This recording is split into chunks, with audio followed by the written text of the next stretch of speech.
다 함께 찬송가 300장 찬송하겠습니다.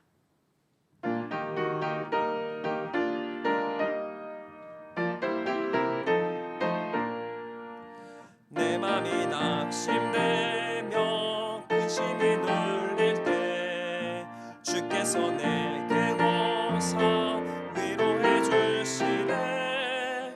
가는 길 캄캄하고 괴로움 많으나 주께서 함께하며 내 짐을 지시네. 그 은혜가 내게 족하네. 그 은혜가 족하네. 이 괴로운 세상 지날 때 그 은혜가 족하네. 희망이 사라지고 친구 날 버릴 때 주 내게 속삭이며 새 희망 주시네. 싸움이 맹렬하여 두려워 떨 때에 승리의 왕이 되신 주 음성 들리네. 그 은혜가 내게 족하네. 그 은혜가 족하네. 이 괴로운 세상 지날 때 그 은혜가 족하네. 번민이 가득 차고 눈물이 흐를 때 주 나의 곁에 오사 위로해 주시네. 환난이 닥쳐와서 어려움 당할 때 주님의 능력 입어 원수를 이기네. 그 은혜가 내게 족하네. 그 은혜가 족하네. 이 괴로운 세상 지날 때 그 은혜가 족하네. 찬송가 86장 힘차게 박수하시면서 함께 찬송하겠습니다.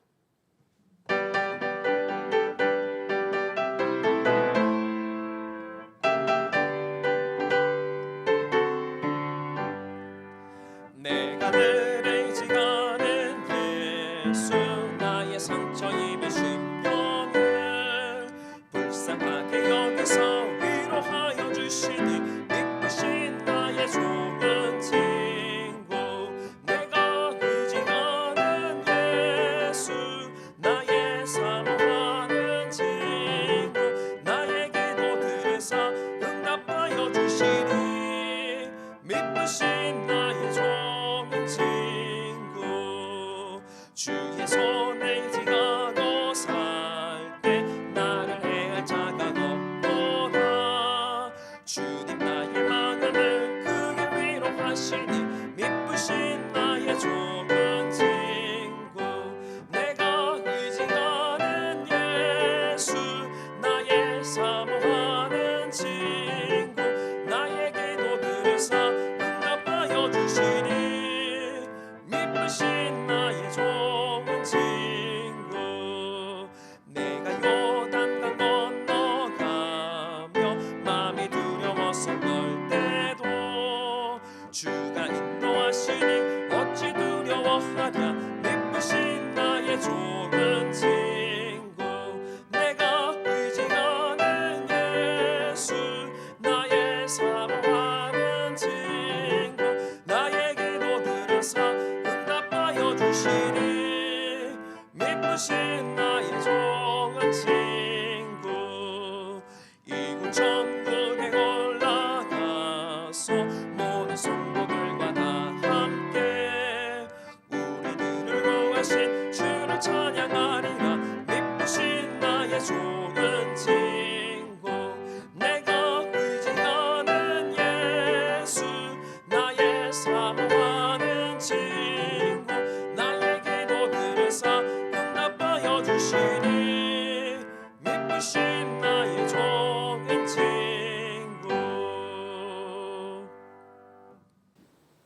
오늘의 성경 말씀은 신약 마가복음 2장 13절에서 17절의 말씀입니다. 마가복음 2장 13절에서 17절의 말씀을 저와 여러분들이 한 절씩 교독해서 읽도록 하겠습니다. 예수께서 다시 바닷가에 나가심에 큰 무리가 나왔거늘 예수께서 그들을 가르치시니라. 또 지나가시다가 알페오의 아들 레위가 세관에 앉아 있는 것을 보시고 그에게 이르시되 나를 따르라 하시니 일어나 따르니라.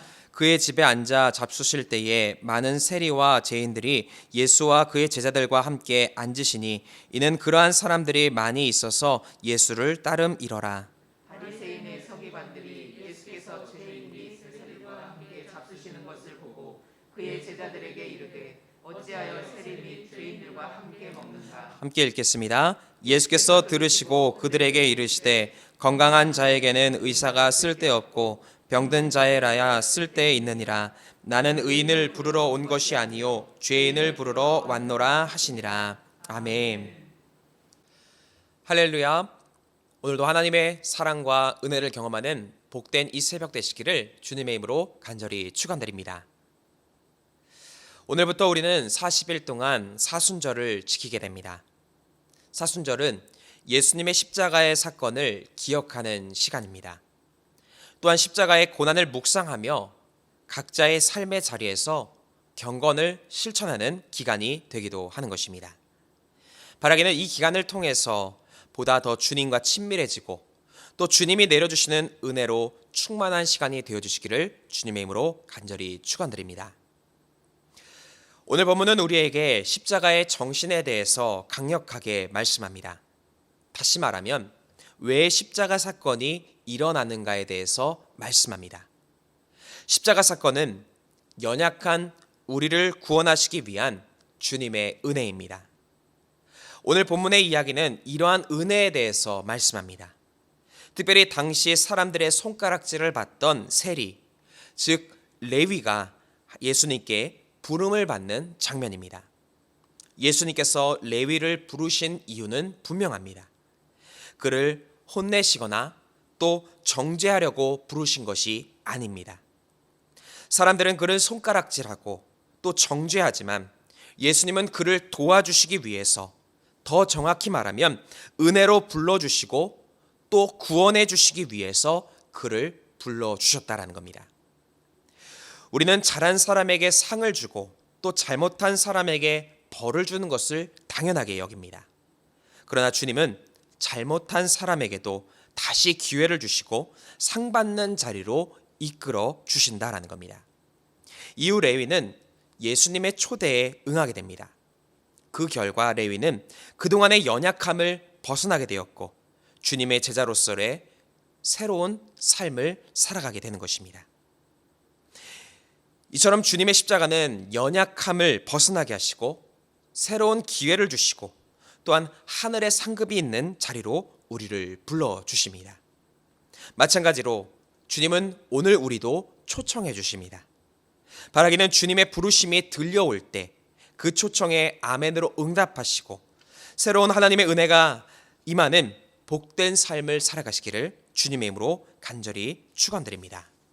그렇다면 구체적으로 주님은 우리에게 어떤 은혜를 베풀어 주시는 것입니까? 첫 번째는 내면의 상처를 감싸 주십니다. 이전에 저는 주변 사람들과 함께 단체로 회를 먹었던 적이 있습니다. 개업한 지 얼마 안 된 듯한 깨끗한 식당이었습니다. 그리고 회도 깔끔하게 요리가 되어서 나왔습니다. 그런데 식사를 마치고 난 뒤에 2시간이 지났을 때에 응급 상황이 발생했습니다. 같이 회를 먹었던 사람의 절반이 복통을 호소하면서 병원으로 실려가게 된 것입니다. 이유는 식중독이었습니다. 겉은 깨끗해 보였지만 안에는 식중독균이 있었던 것이었습니다.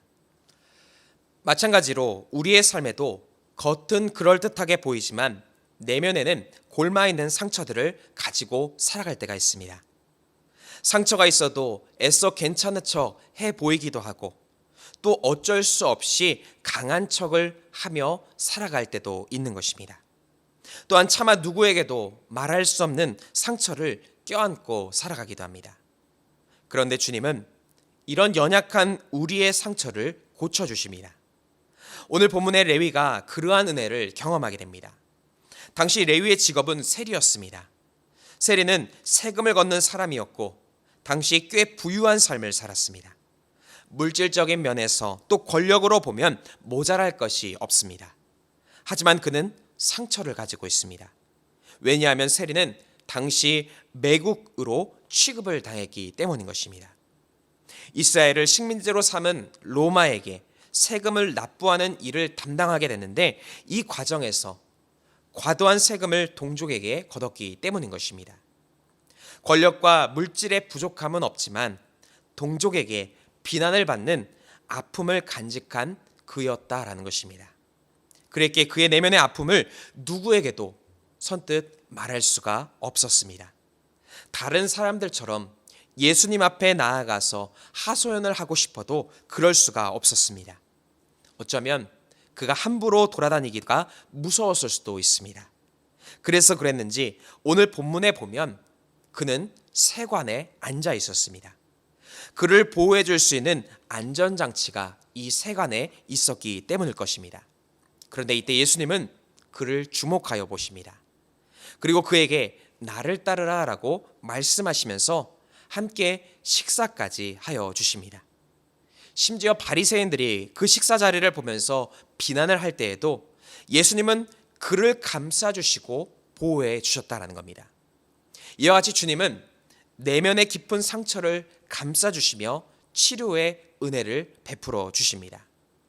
누구에게 부끄러워서 말할 수 없는 죄, 또 우리 내면에 있는 아픔, 열등감, 또 관계의 어려움, 이 모든 약함을 주님께서는 감싸주시며 치료해 주실 수 있다라는 것입니다.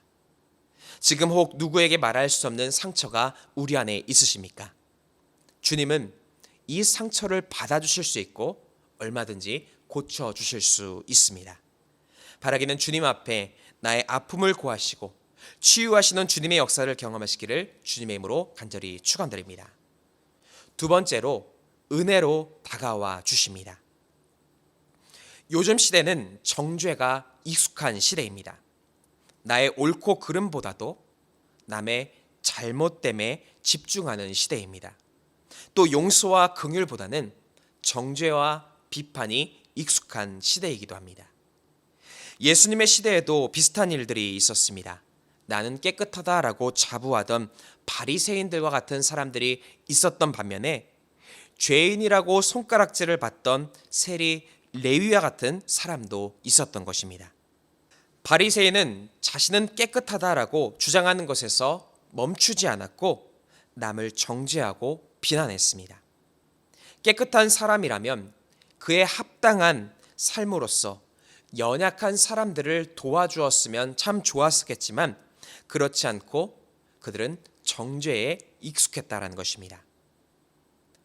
예수님 당시에도 이런 사회적인 분위기가 당연하게 받아들여졌습니다. 하지만 주님은 정죄받아 마땅한 사람에게도 정죄하지 않으셨고 오히려 긍휼을 베풀어 주셨다는 겁니다. 그 이유를 17절에 이렇게 말씀합니다. 건강한 자에게는 의사가 쓸데없고 병든 자에게래야 쓸데있느니라. 나는 의인을 부르러 온 것이 아니요 죄인을 부르러 왔노라 라는 것입니다. 즉 은혜를 베푸시기 위해서 이 땅에 오셨다라는 겁니다. 옳고 그름을 판단하기 위해서 오신 것이 아니라 죽어가는 영혼에게 새 생명을 주시며 살리시기 위해서 은혜로 오셨다라는 겁니다. 이러한 예수님의 오심을 우리가 기억한다면 우리는 어떤 모습으로 살아가야 하는 것입니까? 정죄가 아니라 긍휼, 또 비판이 아니라 이해, 그리고 품어주고 사랑까지 이르는 모습이 우리에게 있어야 하는 것입니다. 그러한 의미에서 우리의 일상에서 우리는 어떤 긍휼과 이해의 모습으로 살아가고 있습니까? 부부 사이에서나 또 자녀와의 관계에서 또 동료나 이웃과의 관계에서 나는 지금 어떤 모습을 행하고 있는 것입니까? 주님은 연약한 나를 정죄하지 않으시고 오히려 십자가에 달려 죽으셨습니다. 그리고 그 십자가 지심으로 나를 구원하셨습니다. 십자가의 긍휼이 나를 살려주신 것처럼 나의 긍휼이 또 다른 생명의 회복으로 시작이 되게 되는 줄 믿습니다. 바라기는 주님의 은혜에 감사하면서 그 합당한 은혜의 삶을 살아가시기를 바랍니다. 그러할 때에 하나님께서는 우리가 머무는 그 자리 속에서 하나님의 사랑이 더욱 넘쳐나게 하여 주실 것이고 생명이 살아나고요 회복되는 은혜로 우리의 삶을 이끌어 주시는 줄 믿습니다. 마지막으로 새로운 비전을 주시는 것입니다. 주님을 만나면 새로운 기회가 열려지게 됩니다. 왜냐하면 주님은 내 약함을 다듬어 주시며 주님의 강함을 더해 주실 수 있기 때문인 것입니다. 뿐만 아니라 이로 인하여서 우리는 주님으로부터 새로운 비전을 받게 됩니다. 오늘 본문의 시작이 되는 13절은 이렇게 시작합니다. 예수께서 다시 바닷가에 나가시매라는 겁니다. 예수님이 다시 바닷가에 나가셨다는 것, 그렇다면 이전에도 예수님께서 바닷가에 나가셨던 사건이 있다라는 겁니다. 그것은 바로 마가복음 1장 16절 말씀에서 갈릴리 해변에서 제자들을 부르신 사건입니다. 오늘 본문이 이 사건을 다시 말하는 것은 그것은 예수님께서 다시 바닷가에 나가신 것에는 분명한 목적이 있다라는 것입니다. 바로 또 다른 제자를 찾기 위함이었던 것입니다. 그렇다면 주님이 택하신 제자는 누구였습니까? 바로 레위였습니다. 그런데 일반적으로 생각하면 예수님의 선택이 이해가 가지 않습니다. 왜냐하면 예수님이 바닷가에 나가셨을 때 많은 무리가 몰려왔습니다. 반면에 레위는 스스로 예수님 앞에 나오지도 않고 세관 앞에 앉아 있습니다. 만약 여러분이라면 누구를 제자로 뽑겠습니까? 아마도 적극적으로 예수님을 찾아왔던 무리 중에서 제자를 뽑지 않을까 생각해 보게 됩니다. 그러나 주님의 선택은 세관 앞에 앉아있던 레위였다라는 겁니다. 이것을 통해서 우리는 우리보다 크신 계획을 가지신 주님을 깨닫게 됩니다. 적극적으로 주님을 찾을 용기도 없고 때로는 연약하여 앉아있을 수밖에 없음에도 불구하고 주님은 찾아오셔서 새로운 비전을 주신다라는 겁니다. 그리고 그 비전이 우리의 삶을 이끌게 되면 우리는 더 이상 앉아있거나 주저있는 것이 아니라 일어서는 삶을 살아갈 수 있다라는 겁니다. 혹 우리도 현실의 벽에 부딪혀서 자리에 앉아 있습니까? 아니면 새로운 꿈과 비전은 나와 거리가 먼 일이라고 생각하며 살아가십니까? 주님이라면 얼마든지 내게 새로운 기회를 주시고 새로운 비전도 허락하여 주십니다. 바라기는 이런 능력의 주님께 간구하심을 통하여서 새로운 역사로 인도하시는 하나님의 은혜를 경험하시기를 주님의 이름으로 간절히 축원드립니다. 함께 기도하겠습니다.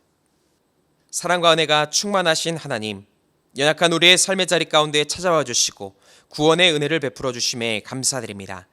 우리 안에 연약한 상처를 보살펴 주시고 또 감싸 주시며 회복시켜 주시고 언제나 은혜로 다가와 주셔서 우리를 새롭게 살리시고 일으켜 세워 주시옵소서. 오늘도 주님 앞에 정성 모아 귀한 예물을 드린 손길이 있습니다. 이 예물을 기뻐받아 주시옵고 드린 손길 가운데에는 한량없는 은혜와 축복으로 채우시고 인도하여 주시옵소서. 주님께 오늘도 간구할 때에 하나님 우리의 기도를 들어주시고 또 치유하여 주시며 다시금 하나님 주시는 기쁨의 삶을 살아갈 수 있도록 인도하여 주시옵소서. 모든 것 감사드리며 우리 구주 예수 그리스도의 이름으로 간절히 기도드립니다. 아멘.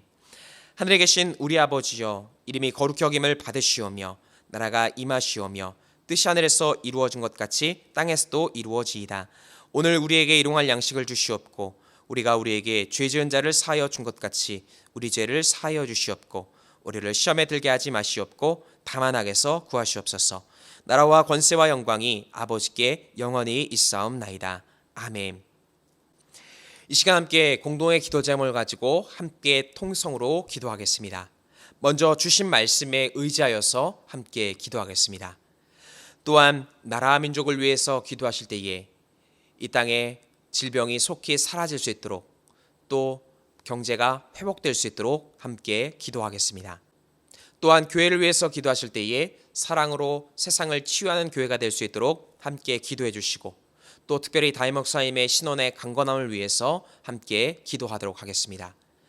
또 우리 가정과 개인을 위해서 함께 기도하시고 또 이웃을 위하여서 중보하며 기도하실 때에 병환 중인 환우들 또 어려움 가운데 있는 이웃들을 위해서 함께 기도하도록 하겠습니다.